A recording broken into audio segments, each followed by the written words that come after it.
समय पहले की बात है। हस्तिनापुर गांव में सूरज के अस्त होने का समय हो गया था और चांद के निकलने का। तभी सूरज चांद से कहता है, अरे भाई एक बात बताओ, जब भी तुम आते हो तो कोई तुम्हें आदर सम्मान देकर प्रणाम क्यों नहीं करता? ऐसा बिल्कुल भी नहीं है भाई, कई लोग मुझे भी प्रणाम करते हैं, पर मैं तो जब भी आता हूँ सारी दुनिया जल चढ़ाकर और सूर्य नमस्कार करके मेरा स्वागत करती है, किंतु मैंने आज तक किसी को भी तुम्हारा स्वागत करते हुए नहीं देखा। चांद और सूरज की ये वार्तालाप हस्तिनापुर गांव के निवासी सुन रहे थे। तभी बिरजू कहता है, हम तो सिर्फ सूरज को ही अपना भगवान मानते हैं, चांद हमारे लिए कुछ नहीं है।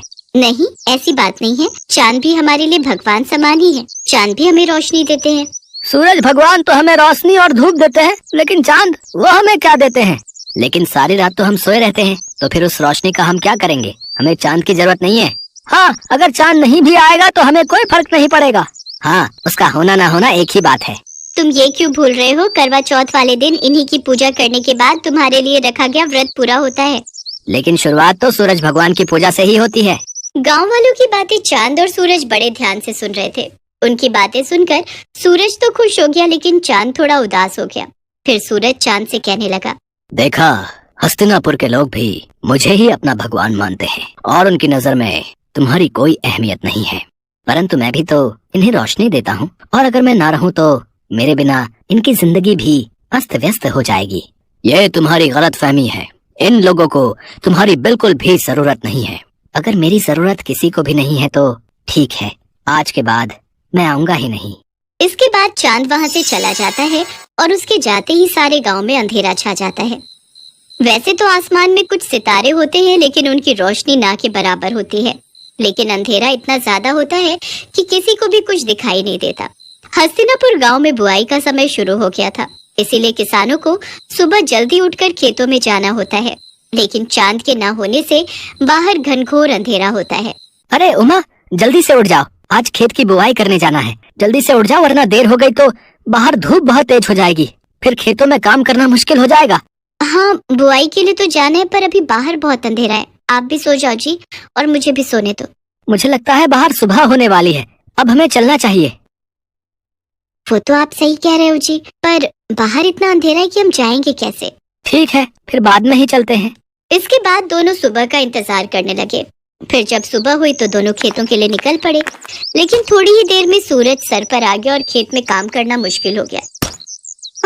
बहुत गर्मी हो रही है जी, चलो घर चलते हैं, कल सुबह जल्दी आकर काम कर लेंगे। हाँ, तुम सही कह रही हो, इस भयानक गर्मी में तो हालत खराब हो गई। अगले दिन जब दोबारा काम के लिए उठते हैं तो बाहर बहुत अंधेरा होता है, और बाद में जब काम पर जाते हैं तब तक तेज धूप हो जाती है। इस समस्या से परेशान होकर पवन सूरज भगवान से कहता है, हे सूर्यदेव, अगर आप रात को भी उपस्थित रहें तो हमें कभी भी चांद की जरूरत नहीं पड़ेगी और हम केवल आपकी ही पूजा करेंगे। अरे जल्दी से खाना बना दो, मुझे बहुत तेज भूख लगी है, नींद आ रही है, सोना भी है। लेकिन अभी तो दिन हो रहा है जी, क्या अभी से खाना बना दूं? हाँ, मुझे लगता है आज शाम नहीं होगी, तुम जल्दी से खाना बना दो, मुझे बहुत भूख लगी है। अच्छा ठीक है, बना देती हूँ। फिर दोनों खाना खा लेते हैं, लेकिन तब भी रात नहीं होती और दोनों सोने के लिए चले जाते हैं। बहुत गर्मी हो रही है, बिल्कुल भी नींद नहीं आ रही। ऐसा करता हूँ, जाकर नहा लेता हूँ। इसके बाद पवन नहाने चला जाता है। नहाने के बाद भी बहुत गर्मी हो रही है। तभी बाहर शोर होता है। पवन और उमा बाहर निकलकर देखते हैं तो बिरजू का बेटा बिट्टू बेहोश पड़ा हुआ था।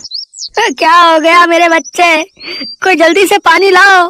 फिर उमा जल्दी से पानी लाकर बिट्टू के मुंह पर छिड़काव करती है। कुछ ही देर में बिट्टू होश में आ जाता है। लगता है दिन रात धूप लगने की वजह से ये बेहोश हो गया था। इसके बाद सभी सोने के लिए चले जाते हैं, लेकिन गर्मी की वजह से किसी को भी नींद नहीं आ रही थी। सारी रात लोगों की ऐसे ही कट जाया करती। इतनी गर्मी में तो हम लोग मर ही जाएंगे। काश सूरज ढल जाता तो इतनी गर्मी नहीं होती और हम लोग चैन से सो पाते। चुप रहो तुम, थोड़ी सी गर्मी सहन नहीं कर सकती? ऐसे ही एक हफ्ता बीत जाता है, लेकिन हस्तिनापुर के लोग बिल्कुल भी चैन से नहीं सो पाते, और देखते ही देखते कई लोगों की तबीयत बिगड़ने लगती है। ये सब तुम्हारे कारण ही हो रहा है। ना तो तुम चांद का अपमान करते और ना तो वो यहाँ से जाते। इसके बाद पवन बाहर जाकर सूर्यदेव से प्रार्थना करता है, हे सूर्य देवता, अब से आप केवल दिन में ही रहिए, हम आपकी गर्मी सहन नहीं कर पा रहे हैं, रात को हमें चांद की ही जरूरत है। इसके बाद पवन और सभी गांव वाले चंद्रदेव को पुकारने लगते हैं, हे चंद्रदेव, हमें माफ कर दीजिए, हमें आपकी भी उतनी ही जरूरत है जितनी सूरज की। हाँ चंद्रदेव, जहाँ दिन सूरज के बिना अधूरा है, वहीं रात आपके बिना अधूरी है। अब से हम आपकी भी उसी तरह पूजा करेंगे जिस तरह सूर्यदेव की करते हैं।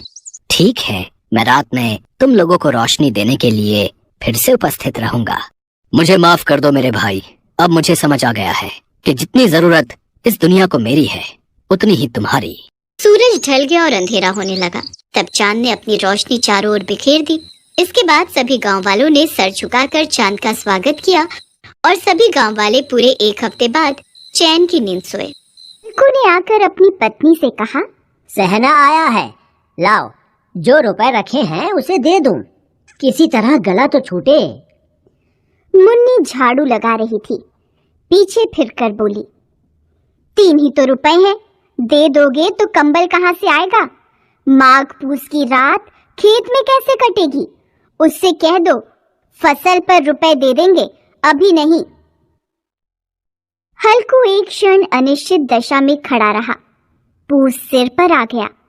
बिना कंबल के खेत में रात को वह किसी तरह नहीं सो सकता, मगर सहना मानेगा नहीं, घुड़कियां जमाएगा।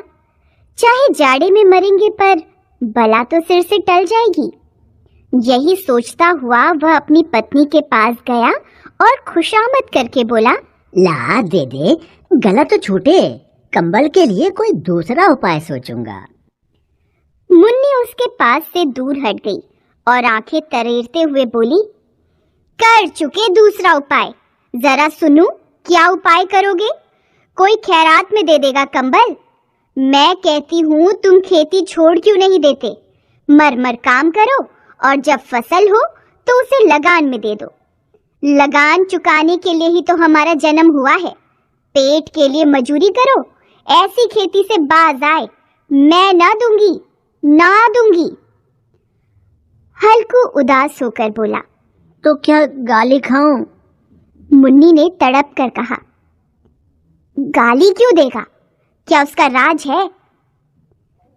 मगर यह कहने के साथ ही उसकी तनी हुई भौहें ढीली पड़ गईं। हल्कू के उस वाक्य में जो कठोर सत्य था, वह मानो एक भयानक जंतु की भांति उसे घूर रहा था। वह जाकर रुपए निकाल लाई और हल्कू के हाथ पर रख दिए। फिर बोली, तुम छोड़ दो अब ये खेती। मजूरी में सुख से एक रोटी खाने को तो मिलेगी, किसी की धौंस तो न रहेगी। ऐसी खेती किस काम की कि मजूरी करके लाओ और उसे भी इसमें झोंक दो, उस पर ये धौंस सहो। हल्कू ने रुपए लिए और इस तरह बाहर चला मानो अपना हृदय निकाल कर देने जा रहा हो। उसने मजूरी से एक एक पैसा काट काट कर 3 रुपए कंबल के लिए जमा किए थे। वे आज निकले जा रहे थे। एक एक पग के साथ उसका मस्तक अपनी दीनता के भार से दबा जा रहा था। पूस की अंधेरी रात, आकाश में तारे भी ठिठुरते हुए मालूम होते थे। हल्कू अपने खेत के किनारे ऊख के पत्तों की छतरी के नीचे बांस के खटोले पर अपनी पुरानी सूती चादर ओढ़े पड़ा कांप रहा था। खाट के नीचे उसका संगी कुत्ता जबरा पेट में मुंह डाले सर्दी से कूं कूं कर रहा था। दोनों में से एक को भी नींद नहीं आ रही थी। हल्कू ने घुटनों को गर्दन में चिपकाते हुए कहा, क्यों जबरा, जाड़ा लगता है? कहता तो था घर में पुआल पर लेटा रहे, तू यहाँ क्या लेने आया था? खाओ ठंड, मैं क्या करूं? जानते थे मैं यहाँ हलवा पूरी खाने आ रहा हूँ, दौड़े दौड़े आगे आगे चले आए, अब रो नानी के नाम को। जबरा ने पड़े पड़े दुम हिलाई और अपनी कूकू को दीर्घ बनाता हुआ एक बार जम्हाई लेकर चुप हो गया। उसकी श्वान बुद्धि ने शायद ताड़ लिया कि स्वामी को मेरी कूकू से नींद नहीं आ रही है। हल्कू ने हाथ निकालकर जबरा की ठंडी पीठ सहलाते हुए कहा, कल से मत आना मेरे साथ, नहीं तो ठंडे हो जाओगे। यह पछुआ न जाने कहां से बर्फ लिए आ रही है, किसी तरह बस रात कट जाए। यह खेती का मजा है और एक एक भाग्यवान ऐसे पड़े हैं जिनके पास जाड़ा जाए तो गर्मी से घबरा कर भागे। मोटे गद्दे, लिहाफ, कंबल तकदीर की खूबी है। मजूरी हम करें, मजा दूसरे लूटें। जबरा ने हल्कू के मुंह की ओर देखा। हल्कू, आज और जाड़ा खा ले। कल से यहाँ मैं पुआल बिछा दूंगा, उसी में घुसकर बैठना, तब जाड़ा न लगेगा। जबरा ने अपने पंजे उसकी घुटनियों पर रख दिए और उसके मुंह के पास अपना मुंह ले गया। हल्कू को उसकी सांस गर्म लगी। हल्कू निश्चय करके लेटा कि चाहे कुछ भी हो, अब सो जाऊंगा। पर एक क्षण में ही उसके हृदय में कंपन होने लगा। कभी इस करवट लेटता, कभी उस करवट, पर जाड़ा किसी पिशाच की भांति उसकी छाती को दबाए हुए था। जब किसी तरह न रहा गया, उसने जबरा को धीरे से उठाया और उसके सिर को थपथपाकर उसे अपनी गोद में सुला लिया। कुत्ते की देह से न जाने कैसी दुर्गंध आ रही थी, पर वह उसे अपनी गोद से चिपटाए हुए ऐसे सुख का अनुभव कर रहा था जो इधर महीनों से उसे न मिला था। जबरा शायद समझ रहा था कि स्वर्ग यही है, और हल्कू की पवित्र आत्मा में तो उस कुत्ते के प्रति घृणा की गंध तक नहीं थी। अपने किसी अभिन्न मित्र या भाई को भी वह इतनी ही तत्परता से गले लगाता। दशा इस अनोखी मैत्री ने जैसे उसकी आत्मा के सब द्वार खोल दिए थे। उसका एक एक अणु प्रकाश से चमक रहा था। सहसा जबरा ने किसी जानवर की आहट पाई। इस विशेष आत्मीयता ने उसमें एक नई स्फूर्ति पैदा कर दी थी, जो हवा के झोंकों को तुच्छ समझती थी। वह झपट कर उठा और छतरी के बाहर आकर भौंकने लगा। हल्कू ने उसे कई बार पुचकार कर बुलाया, पर वह उसके पास नहीं आया। खेत में चारों ओर दौड़कर भौंकता रहा। एक क्षण के लिए भी आता तो तुरंत ही फिर दौड़ पड़ता। कर्तव्य उसके हृदय में अरमान की भांति उछल रहा। 1 घंटा और गुजर गया। रात ने शीत को हवा से धधकाना शुरू कर दिया। हल्कू उठ बैठा और दोनों घुटनों को छाती से मिलाकर सिर को उसमें छिपा लिया। फिर भी ठंड कम न हुई। ऐसा जान पड़ता था सारा रक्त जम गया है और धमनियों में रक्त की जगह हिम बह रहा है। उसने झुककर आकाश की ओर देखा कि अभी कितनी रात बाकी है। सप्तर्षि अभी आकाश में आधे भी नहीं चढ़े। ऊपर आ जाएंगे तब कहीं सवेरा होगा। अभी पहर भर से ऊपर रात है। हल्कू के खेत से कुछ दूर आमों का बाग था। पतझड़ शुरू हो गया था। बाग में पत्तियों का ढेर लगा हुआ था। हल्कू ने सोचा, चलकर पत्तियां बटोरूं और उन्हें जलाकर खूब तापूं। रात को कोई मुझे पत्तियां बटोरते देखे तो समझे कोई भूत है, कौन जाने कोई जानवर ही छिपा बैठा हो। मगर अब जाड़े में भी तो बैठे नहीं रहा जाता। उसने पास के अरहर के खेत में जाकर कई पौधे उखाड़ लिए और उनसे एक झाड़ू बनाकर हाथ में सुलगता हुआ उपला लिए बगीचे की तरफ चला। जबरा ने उसे आते देखा तो पास आया और दुम हिलाने लगा। हल्कू ने कहा, अब तो नहीं रहा जाता जबरू, चलो बगीचे में पत्तियां बटोर कर तापे, अभी तो रात बहुत है। जबरा ने कूं कूं करके सहमति प्रकट की और आगे आगे बगीचे की ओर चला। बगीचे में घुप अंधेरा छाया हुआ था और उस अंधकार में निर्दय पवन पत्तियों को कुचलता हुआ चला आता था। वृक्षों से ओस की बूंदें टप टप नीचे टपक रही थीं। हल्कू ने आग जमीन पर रख दी और पत्तियां बटोरने लगा। जरा देर में पत्तियों का ढेर लग गया। हाथ ठिठुरे जाते थे, नंगे पांव गले जाते थे और वह पत्तियों का पहाड़ खड़ा कर रहा था। थोड़ी देर में अलाव जल उठा। उसकी लौ ऊपर वाले वृक्ष की पत्तियों को छू छू कर भागने लगी। हल्कू अलाव के सामने बैठा ताप रहा था। उसने दोनों पांव फैला दिए, मानो ठंड को ललकार रहा हो। तेरे जी में जो आए सो कर। ठंड की असीम शक्ति पर विजय पाकर वह विजय गर्व को हृदय में छिपा न सकता था। उसने जबरा से कहा, क्यों जब्बर, अब तो ठंड नहीं लग रही है? जब्बर ने कूं कूं करके मानो कहा, अब क्या ठंड लगती ही रहेगी। पहले से यह उपाय न सूझा, नहीं तो इतनी ठंड क्यों खाते। जबरा ने पूंछ हिलाई। पत्तियां जल चुकी थीं। बगीचे में फिर अंधेरा छा गया था। राख के नीचे कुछ कुछ आग शेष थी, जो हवा का झोंका आ जाने पर जरा जाग उठती थी, पर एक क्षण में फिर आंखें बंद कर लेती थी। हल्कू ने फिर चादर ओढ़ ली और गरम राख के पास बैठा हुआ एक गीत गुनगुनाने लगा। उसके बदन में गर्मी आ गई थी, पर ज्यों-ज्यों शीत बढ़ता जाता था, उसे आलस से दबाए लेता था। जबरा जोर से भौंककर खेत की ओर भागा। हल्कू को ऐसा मालूम हुआ कि जानवरों का एक झुंड उसके खेत में घुस आया है। शायद नीलगायों का झुंड था। उनके कूदने और दौड़ने की आवाजें साफ कान में आ रही थी। फिर ऐसा लगा कि वे खेत में चर रही हैं। उनके चबाने की आवाज सुनाई देने लगी। उसने दिल में कहा, नहीं, जबरा के होते जानवर खेत में नहीं आ सकता, वह नोच ही डालेगा। मुझे भ्रम हो रहा है। अब तो कुछ नहीं सुनाई देता। मुझे भी कैसा धोखा हुआ। उसने जोर से आवाज लगाई, जबरा, जबरा। जबरा भौंकता रहा, उसके पास नहीं आया। फिर खेत में चरे जाने की आहट मिली। अब वह अपने को धोखा न दे सका।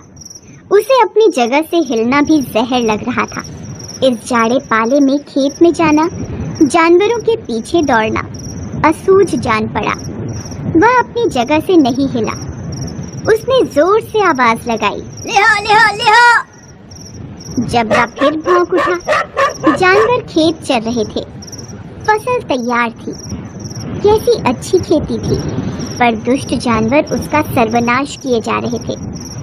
हल्कू पक्का इरादा करके उठा, पर 2-3 कदम पर एकाएक हवा का ऐसा ठंडा, चुभने वाला, बिच्छू के डंक सा झोंका लगा कि वह फिर बुझते हुए अलाव के पास आ बैठा और राख को रेतकर अपनी ठंडी देह को गरमाने लगा।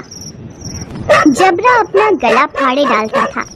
नील गाय खेत का सफाया किए डालती थी और हल्कू गरम राख के पास शांत बैठा हुआ था। अकर्मण्यता ने रस्सियों की भांति उसे चारों ओर से जकड़ रखा था। उसी राख के पास गरम जमीन पर वह चादर ओढ़कर सो गया। सवेरे जब उसकी आंख खुली तब चारों ओर धूप फैल गई थी और मुन्नी कह रही थी, क्या आप सोते ही रहोगे? तुम यहाँ आकर रम गए और उधर सारा खेत चौपट हो गया। हल्कू ने उठकर कहा, क्या तू खेत से होकर आ रही है? मुन्नी बोली, हाँ, सारे खेत का सत्यानाश हो गया। भला ऐसा भी कोई सोता है? यहाँ मड़ैया डालने से क्या लाभ हुआ? हल्कू ने बहाना बनाया, मैं मरते मरते बचा, तुझे अपने खेत की पड़ी है। पेट में ऐसा दर्द हुआ कि मैं ही जानता हूँ। दोनों खेत की दशा देख रहे थे। मुन्नी के मुंह पर उदासी छाई थी, पर हल्कू प्रसन्न था। मुन्नी ने चिंतित होकर कहा, अब मजूरी करके मालगुजारी भरनी पड़ेगी। हल्कू ने प्रसन्न मुख से कहा, रात। हेलो दोस्तों, कैसे हैं आप सब? हमारी कहानियाँ देखने के लिए हमारे चैनल को सब्सक्राइब कीजिए और हाँ, बेल आइकॉन पर क्लिक करना मत भूलिएगा।